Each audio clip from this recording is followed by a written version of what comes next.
Okay, so welcome back to one ocean academy. और बहुत दिनों बाद आप मिल रहे हैं। यहाँ थोड़ा अंधेरा ज़्यादा है तो मुझे 1 मिनट। ओके, सो देखिएगा, हमने पिछले वीडियो में डिस्कस किया था कि हमारे न्यू कोर्सेज क्या आने वाले हैं, और इस वीडियो में हम देखेंगे कि उसके लिए एलिजिबिलिटी क्या है। ठीक है, तो आज हम बात करते हैं एनडीए प्रोग्राम का 12th पास बच्चों के लिए होता है। तो देखिएगा क्या क्या कंडीशन है एनडीए के लिए एलिजिबिलिटी। पहला तो उसमें आपको मेडिकल फिट रखना पड़ेगा, तो उसमें भी देखना है कि कितने तरीके के मेडिकल को ये रखते हैं और कितने तरीके के मेडिकल को ये एक्सेप्ट करते हैं, कितने वाले को नहीं एक्सेप्ट करते हैं। ठीक है, तो एनडीए एलिजिबल कौन कैंडिडेट होता है, तो वो कैंडिडेट 12th पास होना चाहिए। क्या होना चाहिए, तो इसकी एलिजिबिलिटी 12th पे डिफाइन होती है। ठीक है, आगे देखते हैं। NDA exam is conducted to select eligible candidates for the Indian arm forces where selected candidates of all 3 services. Means आपको इंडियन एयरफोर्स में पोस्ट किया जाएगा as a lieutenant, as a captain, as a major. Okay, आपको Indian army में post किया जाएगा और ये आपको फिर इसके साथ साथ इंडियन नेवी में पोस्टिंग मिलेगा। तो ऑफिसर कैटेगरी के लिए ये एग्जाम होता है। ठीक है, ऑफिसर आप बनिएगा और देश सेवा में आगे बढ़िएगा। तो आगे देखते हैं कि क्या क्या कंडीशन है। तो यस, सबसे पहला कंडीशन मैं बता देता हूं, boys and girls both are eligible. Eligibility इसमें बॉयज एंड गर्ल्स दोनों के लिए होता है। ठीक है, ये याद रखिएगा। दूसरी बातें हैं कि इसमें प्रोसेस क्या क्या होता है। तो सबसे पहले हम बात करते हैं कि बच्चा का क्वालिफिकेशन जब होगा, ठीक है, तो क्वालिफाइड होना चाहिए 12th पास्ट। मिनिमम क्वालिफिकेशन क्या है, 12th पास्ट। एज कैटेगरी को देखते हैं तो एज जो होना चाहिए 16.5 वर्ष से 19.5 वर्ष तक, 60.5 ईयर्स टू 19.5 ईयर्स होना चाहिए। ठीक है, हर बार एनडीए की एग्जाम होती है। एक जो है सो सितंबर में इसका एग्जाम होता है। एनडीए फर्स्ट और एनडीए सेकेंड, 2 एग्जाम साल में इसके होते हैं। एनडीए फर्स्ट और एनडीए सेकेंड 2 एग्जाम इसके होते हैं। ठीक है, आगे देखते हैं कि एनडीए एग्जाम के लिए एलिजिबिलिटी क्राइटेरिया जैसा कि मैंने आपको बता दिया है 16.5 से 19.5 साल होना चाहिए। ठीक है, अब देखिए मैंने क्या कहा, 12th, तो 12th स्टैंडर्ड या तो जो इस बार 12th देंगे तो 12th ऑन गोइंग, साथ ही साथ प्लस 12th पास। 12th पास बोथ स्टूडेंट इसके लिए क्वालिफाइड करेंगे। क्लियर है इतनी बातें। आगे देखते हैं कि आगे क्या और है इस फाइल में। ठीक है ना, तो देखिएगा, तो candidates who have passed and are appearing in class 12 can apply for the NDA exam. Okay, अब एनडीए के लिए और हमारा कंडीशन क्या है, तो भैया 16.5 से 19.5 वर्ष है। सरकार के अनुसार आप अविवाहित रहेंगे इस एग्जाम के लिए। ठीक है, तो मैरिटल स्टेटस क्या होना चाहिए, only for the unmarried candidate. ठीक है, अनमैरिड कैंडिडेट्स ये किसके लिए है, only for the unmarried candidate. Gender में both male and female. Citizenship, इसके बारे में हम डिस्कस करेंगे सिटीजनशिप, बट आप अगर इंडियन है तो वेल फिट है। इंडियन के साथ साथ इसमें नेपाल, भूटान, इन 2 देशों के स्टूडेंट एलिजिबल होते हैं। ठीक है, आगे देखते हैं। Candidates can check few points highlighted, name of the exam conducted by UPSC. इसको कौन एग्जाम को कंडक्ट कराती है, यूनियन पब्लिक सर्विस कमीशन इस एग्जाम को कंडक्ट करवाती है। ठीक है, तो भाई यूपीएससी का है तो हार्ड एग्जाम होता है, बिल्कुल हार्ड होता है।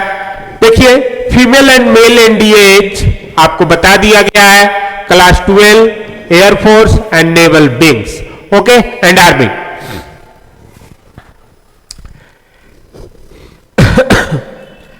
अब क्या प्रोसेस होता है, सबसे पहले आपका क्या होगा भाई, तो रिटेन एग्जाम होगा। दूसरा उसके बाद क्या होगा, एसएसबी होगा, तीसरा उसके बाद क्या होगा, मेडिकल होगा।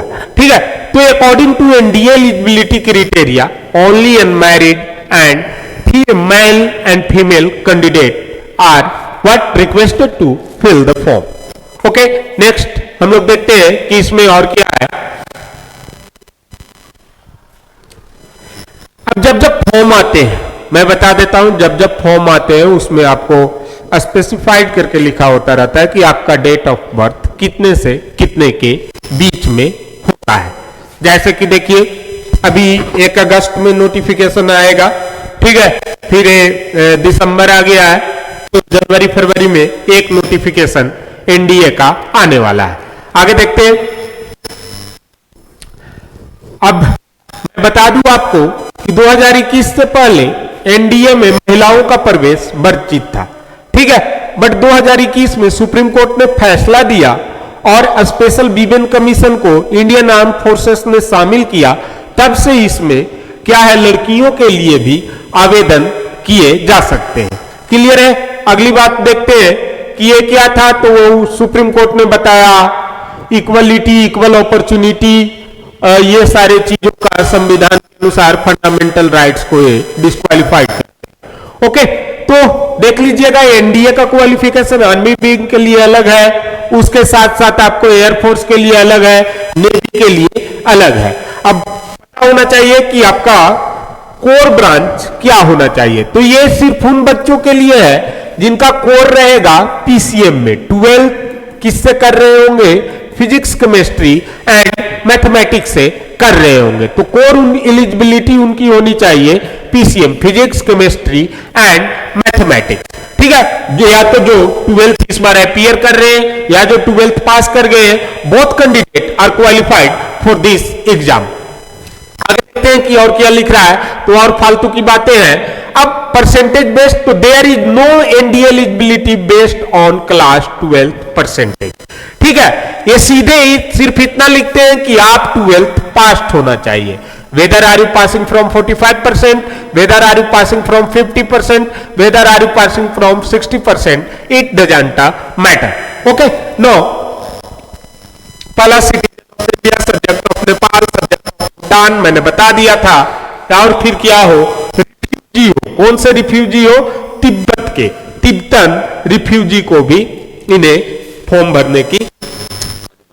A person originally Indian who has migrated from Pakistan, Burma, Sri Lanka and East Africa countries of, उसमें भी नाम याद रखना है, Kenya, Uganda and Tanzania, Zambia, Malawi, Zaire, Ethiopia, Vietnam, इन सारे को जो माइग्रेटेड पर्सन है, जो परमानेंटली सेटल कर गए इंडिया में, वो सारे इस फॉर्म को भर सकते हैं। अब आगे देखते हैं कि क्या है। अब इनके पास एलिजिबिलिटी सर्टिफिकेट होनी चाहिए, तो हमारे पास काम की चीजें हैं नहीं, मैं बता दिया, जो भी लोग हैं ऐसे वो अपना जाके यहां पर देख सकते हैं। ठीक है, अब आगे देखते हैं कि क्या और जरूरी है। फिजिकल टेस्ट होता है, तो फिजिकल टेस्ट के लिए हम देख लेते हैं। दूसरी बात मैं बता देता हूं कि इसमें अगर आप ट्रेनिंग के बीच में भी शादी कर लेते हैं, if married in the mid of the training, तो भी आप क्या है, डिस्क्वालीफाइड हो जाते हैं और आपको सर्विस से टर्मिनेट किया जाता है। ठीक है, नेक्स्ट हम देखते हैं फिजिकल एलिजिबिलिटी टेस्ट इसकी क्या है। तो candidate must be physically fit according to the physical and medical standard of NDA eligibility.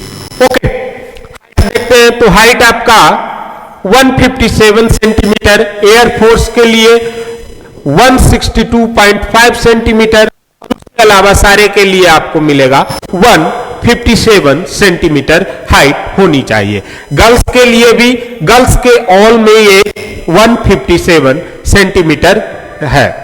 आगे देखते हैं गोरखा कैंडिडेट्स, तो Gorkha and candidates belonging to hills of north eastern areas of India, Garhwal, Kumaon क्षेत्र, ये उत्तराखंड के सारे क्षेत्र हैं, तो 5 सेंटीमीटर इनको रियायत मिलती है और इनको 152 सेंटीमीटर मिनिमम क्वालिफिकेशन रहता है।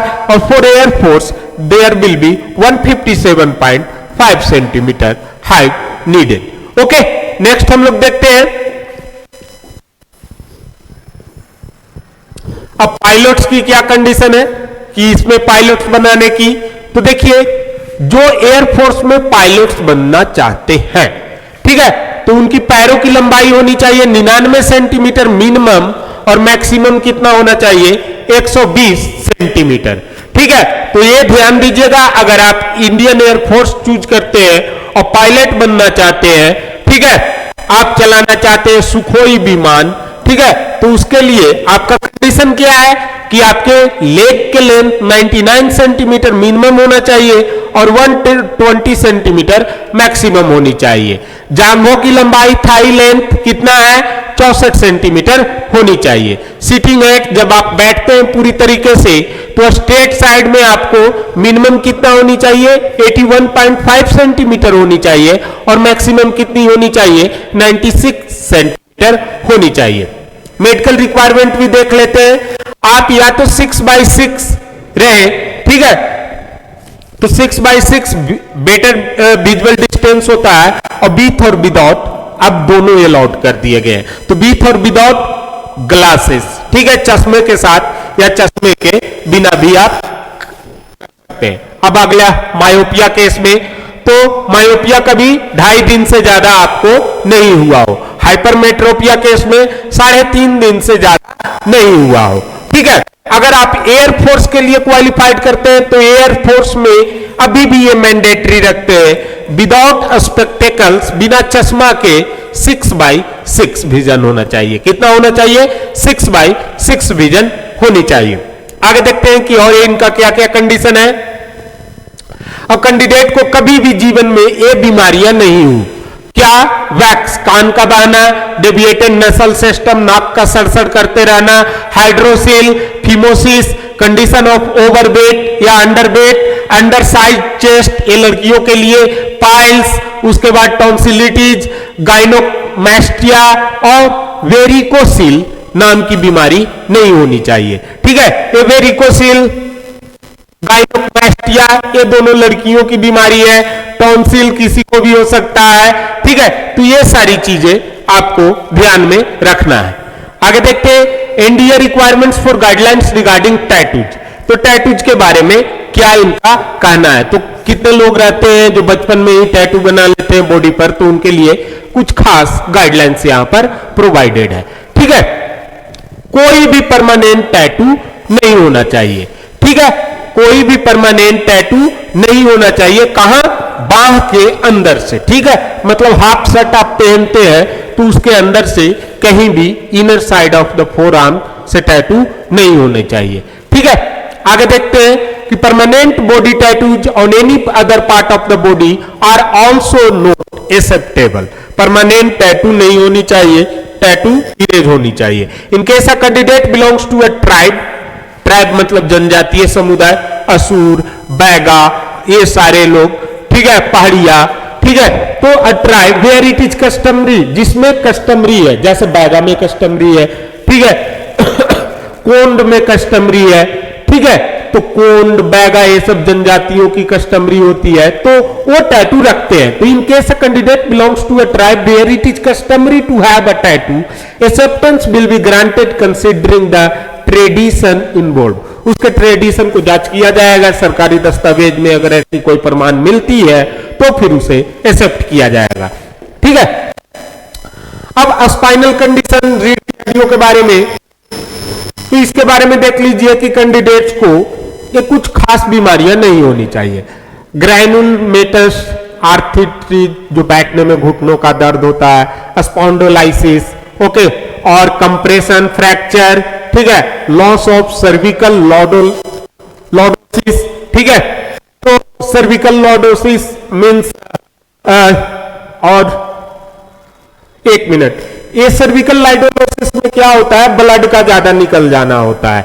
ओके, तो इस तरीके के बीमारियां, उसके बाद unilateral and bilateral cervical ribs, scoliosis, degenerated IV, atlantooccipitals, unilateral sacralization या लुब्रिकेशन, ठीक है, तो लुब्रिकेशन पसीना बार बार आते रहना, ये सारी चीजें नहीं होनी चाहिए। ठीक है, तभी आप क्वालिफाइड है। आगे देखते हैं, एक्सरे के लिए तो ये सारी इतनी जरूरत तो मेडिकल वाले समझे, अब कितनी जानिएगा। और एलिजिबिलिटी फॉर वुमेन कैंडिडेट्स, तो मेडिकल स्टैंडर्ड मैंने आपको बता दिया कि उनको क्या चाहिए नहीं चाहिए, ठीक है। हाइट कितनी होनी चाहिए, तो 157 सेंटीमीटर। उसके बाद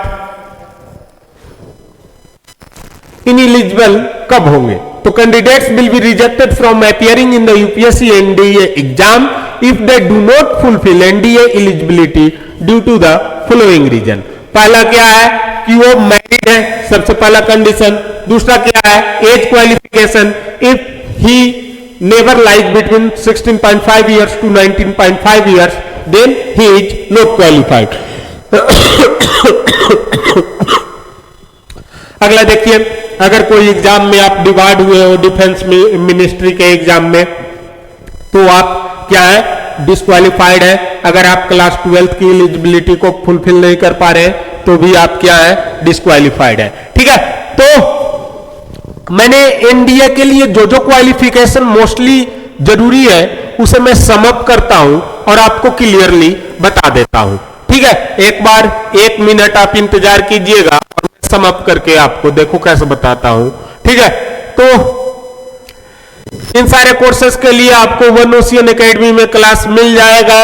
हमारा न्यू बैच चालू होने वाला है, आप जल्द से जल्द ज्वाइन कीजिए, ठीक है, एनडीए बैचेज के लिए। और आपको जो भी है भारी भरकम ऑफर जो दिया जा रहा है इंस्टीट्यूट से, वो मुफ्त में मजे लेकर उठाइए और तैयारी को जारी रखिए। तो देखिएगा, एनडीए के लिए आपको क्या एज लिमिट 16.5 टू 19.5 ईयर्स होनी चाहिए।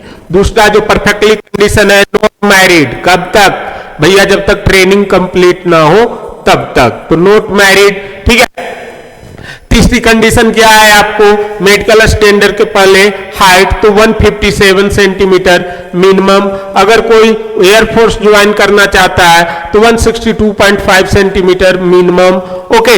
इसके अलावा आप कुमाऊं, गढ़वाल, गोरखा आदि क्षेत्र से है तो आपको -2 सेंटीमीटर हाइट कर देना है इसमें से, ठीक है। और आगे देखते हैं कि इसकी तो या 12th पास हो या 12th अपीयरिंग हो, 12th पास्ट और अपीयरिंग। कोर सब्जेक्ट क्या होनी चाहिए आपकी, कोर सब्जेक्ट होनी चाहिए फिजिक्स, केमिस्ट्री, मैथ। और आप फिर एनडीए क्वालिफाइड करते हैं। एनडीए कितने लेवल में हो गए, तो सबसे पहले आपने फॉर्म भरा, फॉर्म भरने के बाद आपने एक एग्जाम होगा, exam paper objective based paper होते हैं। इसके बारे में हम नेक्स्ट वीडियो में अच्छे से चर्चा करेंगे कि एग्जाम की क्या क्राइटेरिया है। तो एग्जाम ऑब्जेक्टिव बेस्ड पेपर होते हैं, इसमें आपको physics, chemistry, mathematics, GK, GS और इंग्लिश पेपर अटेम्प्ट करना रहता है, साथ ही साथ रीजनिंग भी रहता है। क्लियर है? आगे देखते हैं, ये आप एग्जाम को रिटन एग्जाम क्वालिफाइड करते हैं तो आपको एसएसबी इंटरव्यू देने पड़ता है। एसएसबी इंटरव्यू जब आप क्वालिफाइड करते हैं फिर आपका मेडिकल टेस्ट होता है। जब मेडिकल क्वालिफाइड कर जाते हैं तब आपको ट्रेनिंग के लिए भेजा जाता है। फिर ट्रेनिंग जब पूरी तरीके से पास हो जाते हैं, पासिंग परेड को आप फाइनल ग्रेजुएट हो जाते हैं एनडीए से, ठीक है, तो उसके बाद आपको कमीशन किया जाता है सेना के तीनों विभाग में। Thank you. तो आज के लिए इतना ही। वन ओशियन में एकेडमी के साथ बने रहिए, पढ़ते रहिए, बढ़ते रहिए। जय हिंद, जय भारत।